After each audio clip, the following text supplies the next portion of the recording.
Hello there, everybody, and welcome to the entertainment headquarters, and welcome to the Retro Classic Movie Show. And joining me, as always, is my amazing co host from the Metal Tavern Radio. It is DJ Anubis. Sup, everyone? Yes.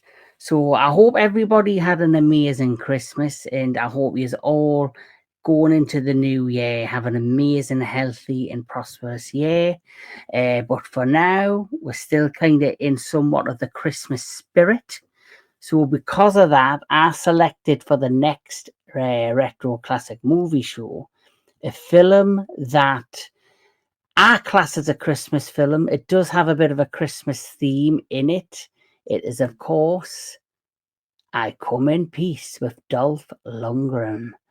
So, my friend, can you remember the first time seeing I Come in Peace? Yeah, and for those that don't know, if you were to go on an app right now and search Icon Piece, it's going to come up as Dark Angel. It's the same movie. I don't know if they've changed anything with it, but that's how they label it now. But I saw it back in the day in the theaters under I Come in Peace. So when it got released, Dolph Lundgren was kind of on his upswing after Rocky Four and stuff like that. So definitely saw the trailer for it. I was like, okay, I got to go see this. And the whole concept between this space alien drug dealer who comes down to Earth to get endorphins from human brains. That's like a drug to them on their own species on another planet. And of course, longer than just your local cop trying to figure this stuff out, why these killings are happening while dealing with the white boys, they call it in the film. So, yeah, I remember seeing this and really liking it a lot. I love the whole ending sequence with the final fight and everything, which we'll get to. But yeah, this movie, it was fun to kind of go back and rewatch this. I hadn't seen it in a long time. So, Yeah, I haven't seen this film in a long time either, but I do remember seeing it for the very first time, and I think it must have been so in 1990. I can't remember how old I was, but it might have been 1992, 1993. I'm sure on British telly, they showed this like on Christmas Eve one night, but it was like a really late, like 11 p.m. something. yeah. And I should have been in bed early, but no, I switched the telly on in the bedroom, waiting for Santa to come. And this Sneaking it. happened, Yeah. yeah, this happened to be on, and I was terrified of the bad alien. But then, of course, I was hooked because I found it such a unique film because it gives me, I know it isn't anything like it, but it does give me like the Die Hard vibes. If the fact that Mhm. it's a full blown action movie, but it has a Christmas setting, and Christmas is just the background noise to everything else that's going on. So that's Yep. what I really liked about it. And like you, I had a blast watching this again. It was more fun. This probably years down the line to watch it again than when I watched it originally. Yeah, we talk about it sometimes when we do these reviews. Some of these movies, while they remain some of our favorites because of our childhood or whatever, they tend to not age well. But this one, I think, actually kind of ages well. It's still very much a very cool film. It's a very cool concept, which I don't think I've ever really seen replicated yet. I don't think anyone's ever done anything quite like this in terms of Hmm. plot. So, to me, it still kind of stood the test of time. It's certainly retro, and the dialogue's not your best, but as far as like the action and the whole premise of it all, I really, really enjoyed it. Yeah, very much so. So let's talk a little bit about it. I Come in Peace, re-released under the alternative title Dark Angel, is a 1990 American science fiction action film directed by Craig R Baxley, starring Dolph Lundgren, Benben, Betsy Brantley, and Matthias Hues. The film was released in the United States on September the 28th, 1990. So, the film is about a rule breaking vice cop who becomes involved in the investigation of a mysterious drug related murders I on the did want to streets point of. out one quick thing. So Mhm. the director, just for those that don't know, he also did Action Jackson, which was his first one with Carl Weathers. That's a great film. And then Yeah, he also did Stone Cold, with Brian Bosworth, I believe. I think that's the one. Yeah. So there's a couple of like really good films that he has outside of this one. So that shows you that he has the chops to kind of do great action films.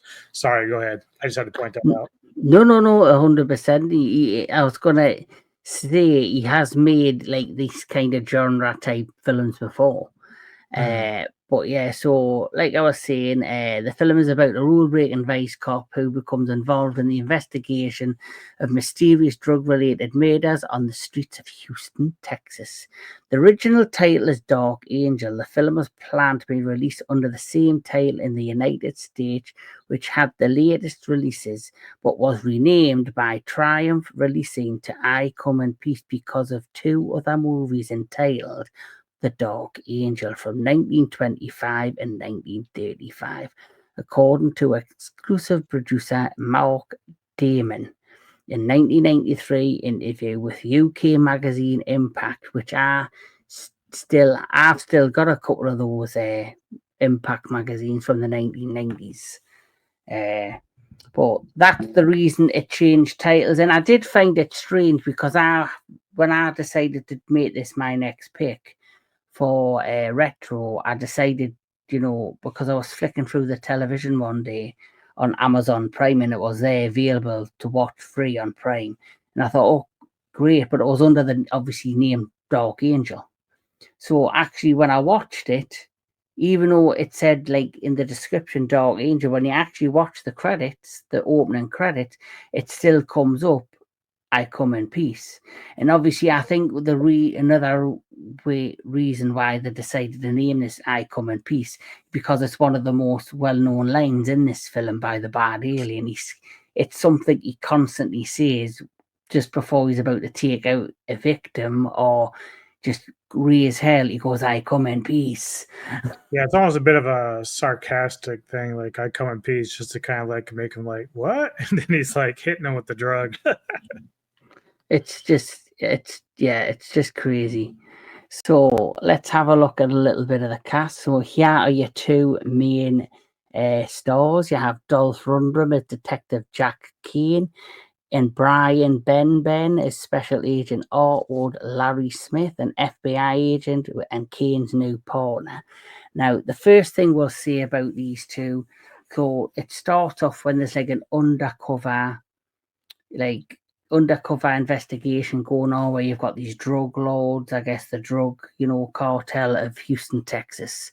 And his actual original partner is undercover.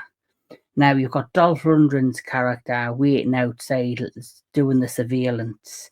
And then suddenly, of course, when they're doing the surveillance, there's like, he's outside like a convenience store, which then gets hit by a bunch of robbers.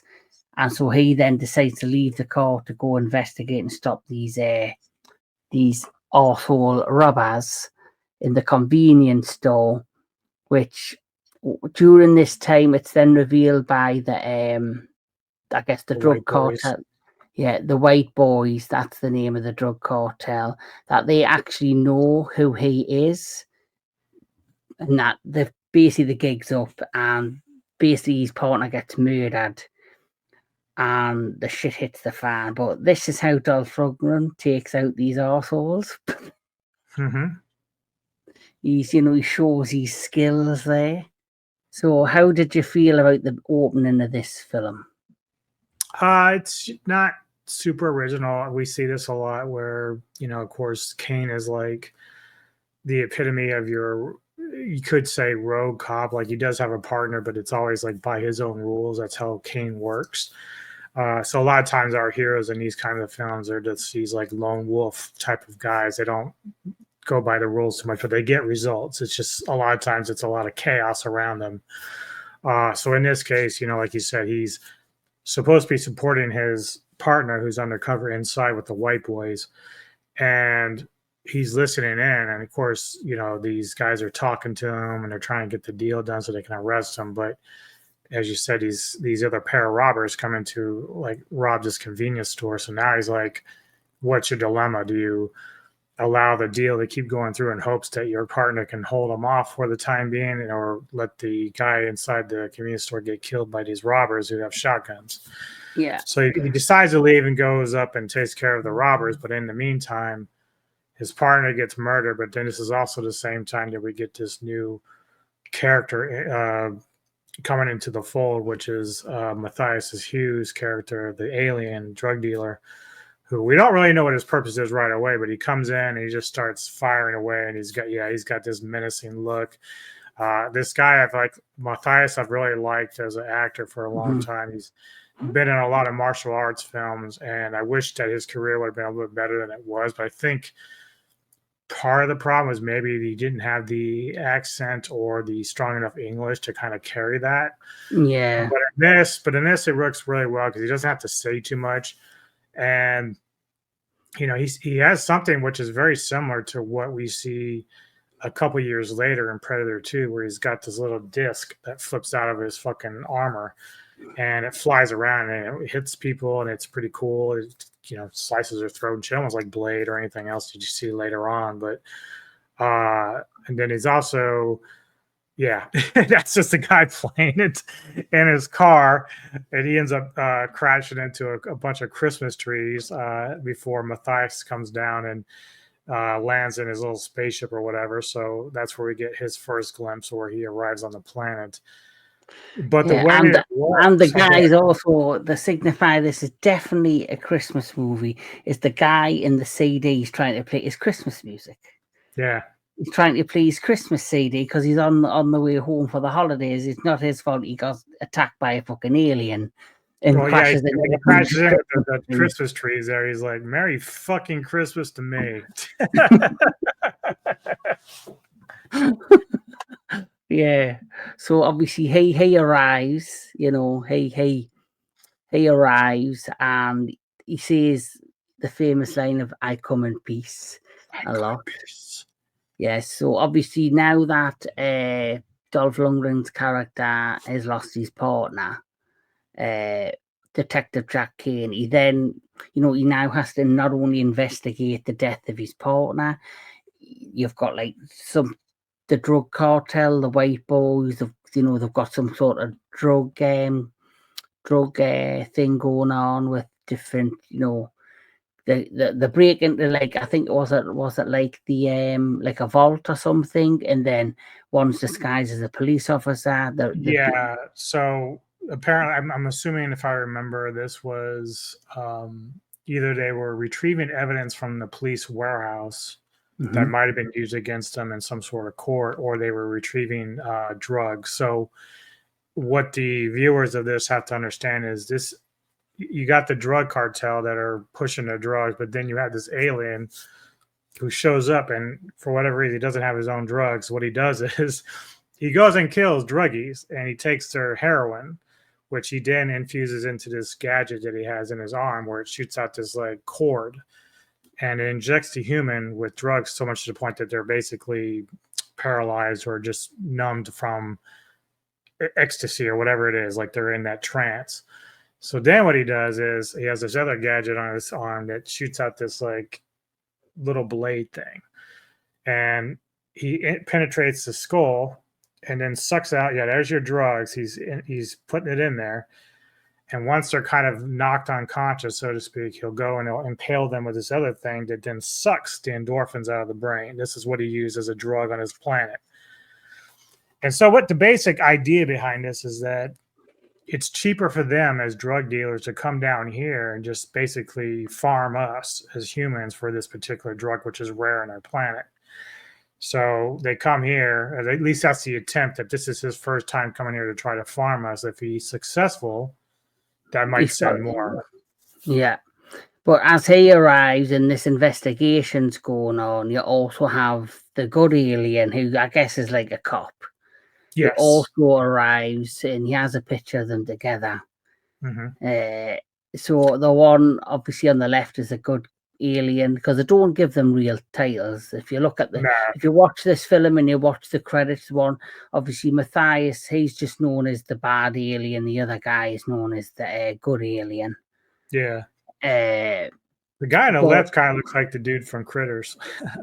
Yeah, he does, but he also, I got a hint that he looked like the guy from Lost Boys and the guy who's in Speed 2. Yeah. I forgot his Are you name. talking about the older brother? Yes. Okay. Yeah, the one who goes after Star. Yeah. Yeah. Trying to remember what his name was. Patrick something. Patrick something.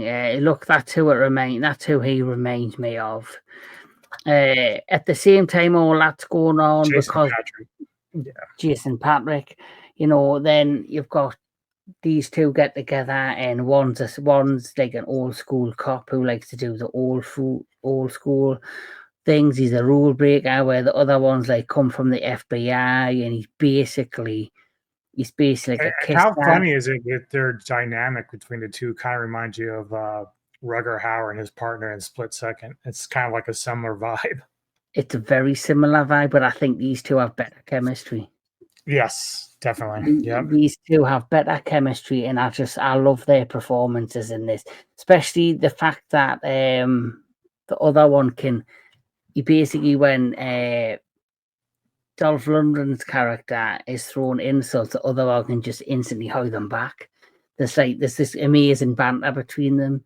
It reminds me I of like the one moment I did really like is later in the film when Kane gives him a jacket of his to wear. He yeah. throws it on. He's like, "Man, this fits really good." It's like, "Yeah, I wore that when I was 12." Yeah, like, so the investigation is going ahead, and when they go to check out like where all the bodies were, they're trying to figure out what was going on, and then that's when they discover that they reckon there was like some sort of projectile that's basically took them out one by one, and that's when they discover the disc. And when they discover the disc, Jack decides to take it to his friend who works, I guess, in like a laboratory, who is totally off his fucking box. If I can say that, he's like he's very eccentric. He has lots going on, and he basically gives him the device, the disc, to study. And then when they come back to him, they then discover basically that it's some sort of magnetic projectile, that it's not, you can clearly tell it's something not of this earth. The technology is way, way, way in advance. And also there is another character we haven't mentioned who does get involved in the plot later on, who happens to, I would say she's not like a major force or any real, but she does have a part to play, and that is the part of Betsy Brantley, who plays Diane, who was a coroner and Kane's girlfriend. She is the basically one when all these murders are transpiring and they're trying to investigate this newly discovered technology, and the deaths are happening to these people with, like you said, there's like things from the brains, fluids from the brains being taken away and so forth. She's the one that discovers that whatever's doing this is creating some sort of super drug. And at first they think the white boys have invented a new way of creating a new concoction, a new drug, but then she explains there's no technology on this earth that could physically do this as of yet. So the plot thickens, and it's also during this time they're also trying to investigate the white boys, and the white boys try to take them out a number of times, and eventually the investigation leads where they meet the bad alien for the very first time, who is an absolute badass. He's blown shit up. There's him with his drugs. Yeah, the endorphin that he gets. Yeah, the endorphin that he gets. And, he ends up blowing the shit out of places, and he's just a complete badass. He has him with his gun. Yeah, those guns, dude, are fucking fire. I really like those guns. They do a lot of damage. Yeah. They kind of remind me of guns out of Total Recall. Yeah. Yeah. And then he's got his major fucking badass gun, and you've got him with this. Oh, he's got that too when he's got the badass gun. So as the plot thickens. There's a battle between the good alien and the bad alien, and the good alien gets severely wounded. When he gets severely wounded, this is because he's been wounded. This is where things get more tricky, because this is the reveal that then there's an alien out there that's creating this new toxic drug, this, stronger than cocaine. And what they thought was a huge thing to do with the white boys does not turn out to be that way. And it basically ends up where Dolph Lundgren's partner ended up having to take down not only the white boys, but they're now got to find this badass alien to take him down. So overall, what's your overall thoughts of like how this whole plot plays out, and especially some of the action sequences? Like, I love the car chase scene where they're in the car and you've got the white boys going after them because they're trying to take them out because they're doing this investigation. It's just classic. It's like a mixture of a good sci-fi film with the element of a good cop, bad cop comedy, buddy cop comedy. Yeah, it doesn't spend too much time on the comedic parts, but the thing that's really great about this is, again, you have this trifecta of things that are going on. You got the cops, you got the white boys, and you got this alien. And so it's funny, one the more I think about, the more similarities to this that Predator 2 has, is that, again, you're dealing with, you remember the voodoo clan of Predator 2, where Glover's character had to go talk to King Willie and he say, who's killing your people and mine? There's this moment where Kane walks into where the white boys are having their meeting, because they're like businessmen during the day, and he's having this discussion. He's like, I didn't kill your guys in that club. That wasn't me. And of course, there's this back and forth. So again, we have this third player that everyone's trying to figure out what his deal is. So you have that. And then, of course, one of my favorite scenes is you talked about with Arwood, who's the special agent. He's straight-laced. He plays everything by the book. There's a moment where Kane's like, you got to wake up.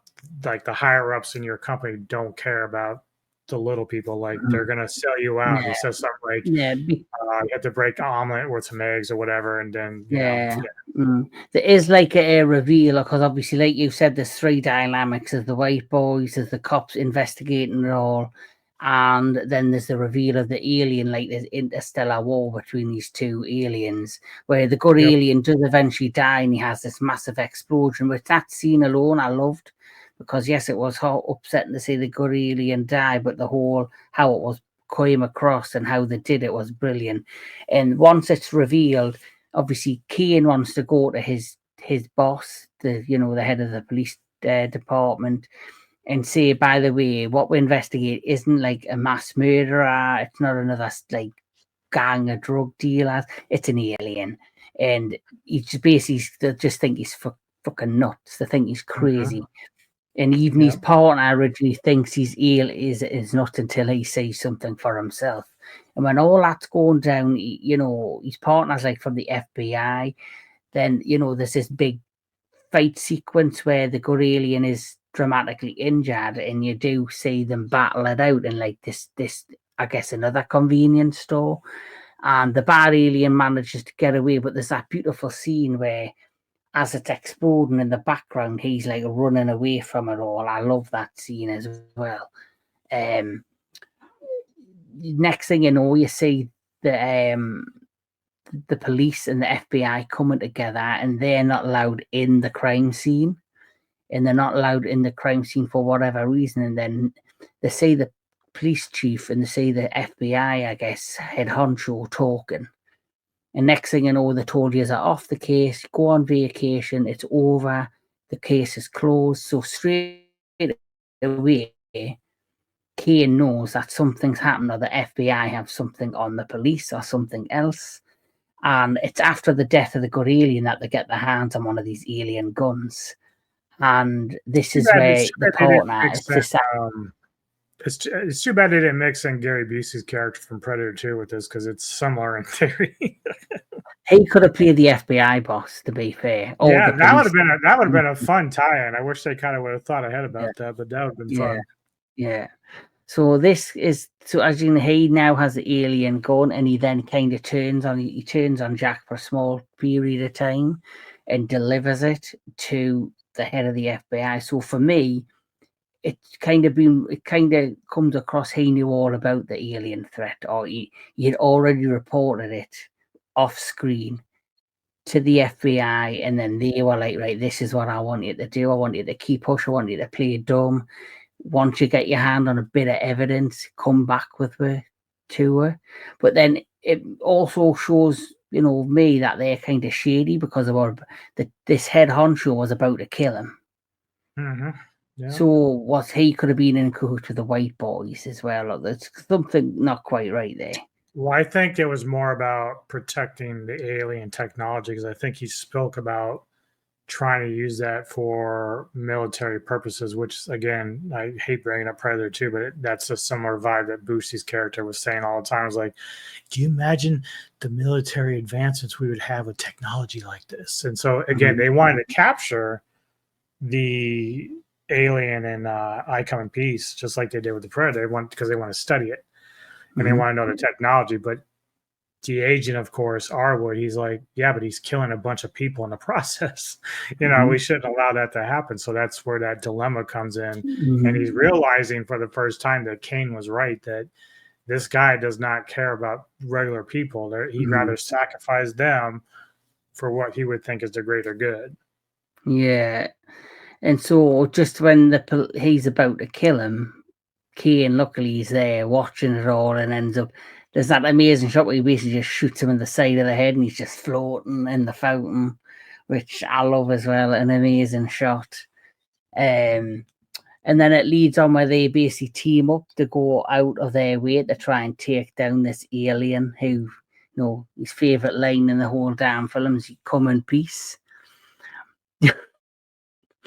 Which the last half of this film is like basically them two with Diane going up against the alien. And, there's some amazing fight sequences, there's some amazing action sequences. But for me, the highlight is the death of the alien. When they finally manage to take him down, go up against him, and there's the whole thing where he gets kicked and he's stuck, the pipes stuck through him. But I love the shot where he uses his own, the alien wire. Yeah, he's trying to like inject Kane with the drugs, and he's fighting with them about it. Yeah, and then he manages to stick it in the alien's neck. And I'm sure there's one particular scene where he goes, "I win," because he thinks he's won. Right. It was right before that. He's like, "I win," and then he shoots his thing, and he's like, "Shh." And then of course he's confident, but then that's when Kane like uses the drugs on him. Kind of, I think that must have weakened him, I'm assuming. Oh, sure. Yeah, I'm sure it affected even his body in some way.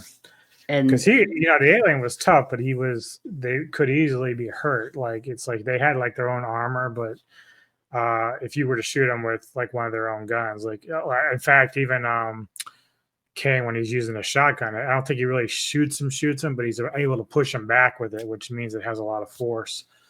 So yes, yeah, and obviously as he's getting his ass kicked, the alien, he goes, the final line he says, "I come in peace." And then Kane, I think he says, "I come to split you in two," or something like that. well, the alien goes, he's impaled and he's dying, and he's like, "I come in peace." And this is the best line of Kane is, like, when you go in pieces, and just like that was it. You go in pieces. Yeah. That was always my favorite thing from the movie. Like, that's perfect. Yeah, and you go and then he shoots him and he just fucking explodes. And and then the final shot is the three of them, Diane, Kane, and just walking off into the sunset. But I love this film. It's one of them films that I could watch over and over again. One, for the dialogue. 2 for the story. 3, yes, you could call it 90s, early 90s cheese action sci-fi, but I like a bit of cheese now and then. So for me, it's just one of them perfect, harmless films you could watch like any time of the year. But I would probably like to watch this leading into Christmas. Yeah, let's make a push. We'll make this a Christmas movie, just like Die Hard. Die Hard, and the thing is, it's always Die Hard isn't a Christmas movie, but no one ever mentions Die Hard 2. Right. It's still a Christmas time movie. I mean, all it is. It's basically the rush hour on Christmas Eve in an airport. And it's still great. I love like the first 3 Die Hards like equally. They're all fucking great. I wish they just stopped after the 3rd one, if I'm honest. But hey ho. I did like Live Free or Die Hard for certain things, but then after that it really got bad. If you're really just gonna cut it down, just leave it at the trilogy, and that's good. Yeah, I think was it Die Hard 1.4, 4.0 or something. Which I don't know. The one after Live Free Die Hard, I think it was Die Harder Another Day or some shit. It was really whack, but it had something to do with his son and daughter, and I was like, dude, come on, let's just leave it alone. Yeah, but in all, this is just a fun film. What's your overall thoughts on this movie?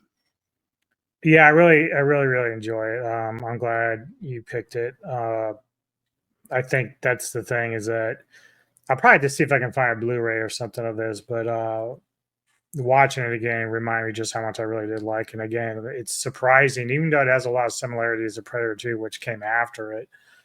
The plot is still original. I have not seen a film that really deals with the same idea, at least in this regard. Yeah. So I really appreciate that about the plot. And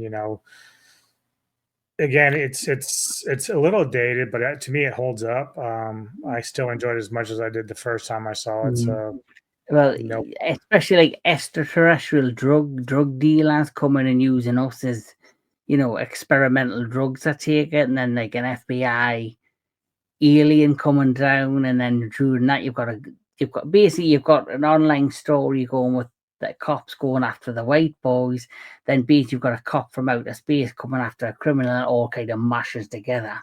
And I don't, like you say, I don't know many films that to my recollection, have a similar plot line. So it's very much for me a original concept, that hasn't really been duplicated that often. But you might have had parts of other movies that tried to copy this, but this is copy them, but you cannot really remember them. I think what they could be. And to me, this is another film when you and I talked about Cyborg, is like, as great as Cyborg is, like, this one and Cyborg could use an updated version. We have enough action heroes today that can do that justice. Yeah, I was gonna that was gonna be one of my questions. Would you want to see like a reimagining or an updated version or an updated reboot of this? Sure. Yeah, absolutely. Who could you see casting the roles? I could still see Jason Statham being a guy to kind of do this role, but you could kind of shift it over to Iko Uwais or Joe Taslim. You can make it, an Asian movie. Yeah. But yeah, I mean, it's a movie that's really good, but you could do an updated version where it's just a little bit more better produced or better dialogue written. Because this, what was the budget on this? 5 to 8 million. It didn't make near that back. It was like half that it got back. But for an $8 million movie at the time, this was very fun. And so if you were to put 15 million into this, or whatever it would take to make an action film of quality, I think people would go see it. You know what I mean? Well, look at Netflix. I've mentioned it a couple of times. The Netflix recent Christmas action film Carry On, that was made for 47 million. And you had another film that released hope would be a massive box office success, and it flopped. So they ended up putting it on Amazon as fast as they could, which was a Red One with The Rock. That cost Yeah. 200 million to make, and I watched it. Look, I'm glad I didn't go to the theaters, and I thought it was just your stereotypical big budget hollow rock movie Yeah, where no, and that's the thing, right? So like you and I would say, okay, well, let's have this film updated, but it has to be done right. Like you can't Mhm, just half-ass it. You got to get someone who's gonna mhm, take the character seriously, like have mhm, fun with it, but take it seriously enough where it's not hollow, as you just said. mhm. Uh Now I don't And know, like it all whenever depends. Netflix, It all depends on script, director, and yeah, cinematography. So yeah, for me, even though I think I gave Carry On, if no one's seen it, I have got my review up on the channel. I can't remember if I give it 7 out of 10 or 8 out of 10. It was a good tribute to classic 80s and early 90s action movies, but it was mhm, more of a psychological, yeah, uh, on the the tip of your seat kind of movie than an action movie. But what made it work was the script and the amazing chemistry between Jason Bateman and Taron Egerton is the two yeah, leads, and that's all you need. If you can have a film with a medium-sized budget with great cinematography, a director that knows a vision, knows his vision, and use great, dialogue, amazing actors that deliver and bring the characters to life, you don't need a £200 million budget. You just need a £48 million budget, and there you go. You're off to the races. And yeah, if we have a director who can direct a reboot of this with the same passion and kind of the same drive that delivered Carry On, I think it would be successful. yeah. Yeah, I mean, like, I don't know, maybe you know the answer. So take a movie like Carry On that's made by Netflix. How do they get their return on that? Is it just by ratings of how many people watch it, or how is it they decide whether or not it's worth doing films like that? Well, I think it's all to do with subscriptions and ratings. So Amazon have bragged that Red One is their most viewed film in 1 week. It got 50 million views. So I don't know if that also helps with subscriptions. So people, because they didn't get to see Red One in theaters, are like, oh, I'll subscribe to Amazon this month. So Yeah. profits go up for that month as a subscription service. You have to Uh, look into that. That's a very this, weird thing yeah, because the same you already goes for upfront Netflix. the money. So 47 million for Carry On. You're like, okay, we're gonna make this. It does pretty well in terms of views, but then I'm wondering how they get any kind of generating money for it to do Yeah. something else. Yeah, so MGM slash Amazon, because Amazon bought MGM, they Hmm. produced Red One to go to theaters. But the way it looks to me and the way it's been pulled together, it does look like a made for streaming movie. It just doesn't, for me, have big blockbuster vibes. So for me, my idea is I think The Rock, whose production company, Seven Bucks Productions, was behind it. And I think when he wanted to go to theatres, his production company who helped produce it, oh, let's go to theatres. It was like a joint effort between all three of them. And I think because it didn't get the box office returns, they pushed it on Amazon. Where I think if it immediately went to Amazon, I don't know how it works. I don't know if they would have made profit or lost profit. Right. But if you look at Netflix, for example, they have all these shows.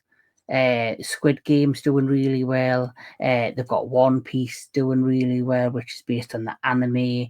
They also have Stranger Things. You say you've got diehard Stranger Things fans, so people have probably either stayed subscribed and caught on to something else, and it's kept the profits coming, kept the ratings coming, and then they might have caught on to something else and kept on and become a fan of that and added them to the list. And I think that's how these subscription services work. Like, as we know, we've got Disney Plus, and I think Yeah. Disney Plus is really struggling because if you Oh yeah. think of it, you also They need got a to lot of remember problems. you've got a lot of people that listen to the reviews. So, for example, I heard this new Star Wars Skeleton Crew was doing really well because it's going back to the old formula of just being an action adventure series. The Yeah. only Rick thing said it's like along the lines of the Goonies, so that's Yeah, going to appeal to that people. So yeah, and it'll appeal to family people. You know who subscribes to Disney Plus more than anything else? Families. The last good thing I watched on Disney Plus, I watched all of The Mandalorian. Then I watched, because obviously they now own 20th Century Fox, so a lot of their stuff goes on there. I watched a film called I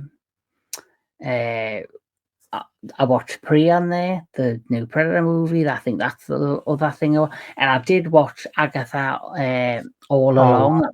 That's the last thing I watched, but I didn't bother doing a review because I thought it was hit and miss. So the next time I subscribe to Disney Plus, which is going to be months down the line, it'll probably be for the new Daredevil series, Daredevil Reborn. So in the meantime, there's me as a subscriber who's cancelled his subscription for 4 to 5 months, and then I'm only going to subscribe to see what the show's like. And if I like it, I'll stick with it. Yeah, that's pretty much. I mean, we haven't had Disney Plus in a while, but that was kind of how we went. Because like that's the thing, that if you're a company like Disney Plus, you want to make sure that you're keeping people engaged the entire time. So if you stop with The Mandalorian, you got to make sure you have a series that's going to pick up, that you're into, that's going to keep your interest to stay subscribed. We didn't do that at the time because it wasn't being consistent. So like if there was something else we didn't care about, if I already saw the Marvel films, I'm like, well, I don't need to subscribe.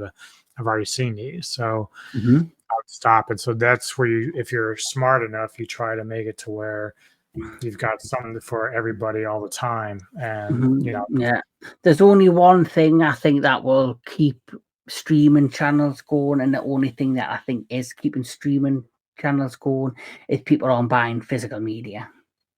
So the more people stop buying physical media, where, like, for example, all the Marvel movies, I've got the 3 Infinity, Saga box I sets. actually push against that because I still want physical media, and I know you do too. So that's one thing that I would push against, not having them stop do.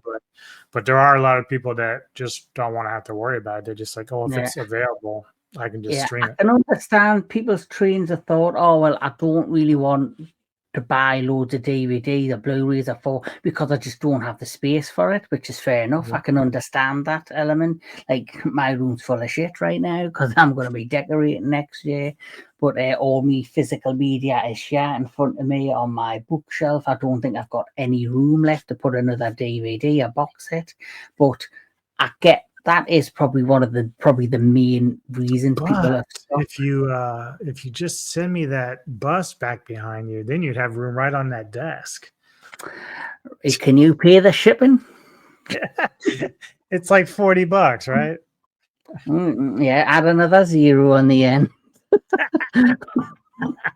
Yes, but that ain't going nowhere, my friend. That I'm gonna get buried with that. That's gonna get fucking cremated with me.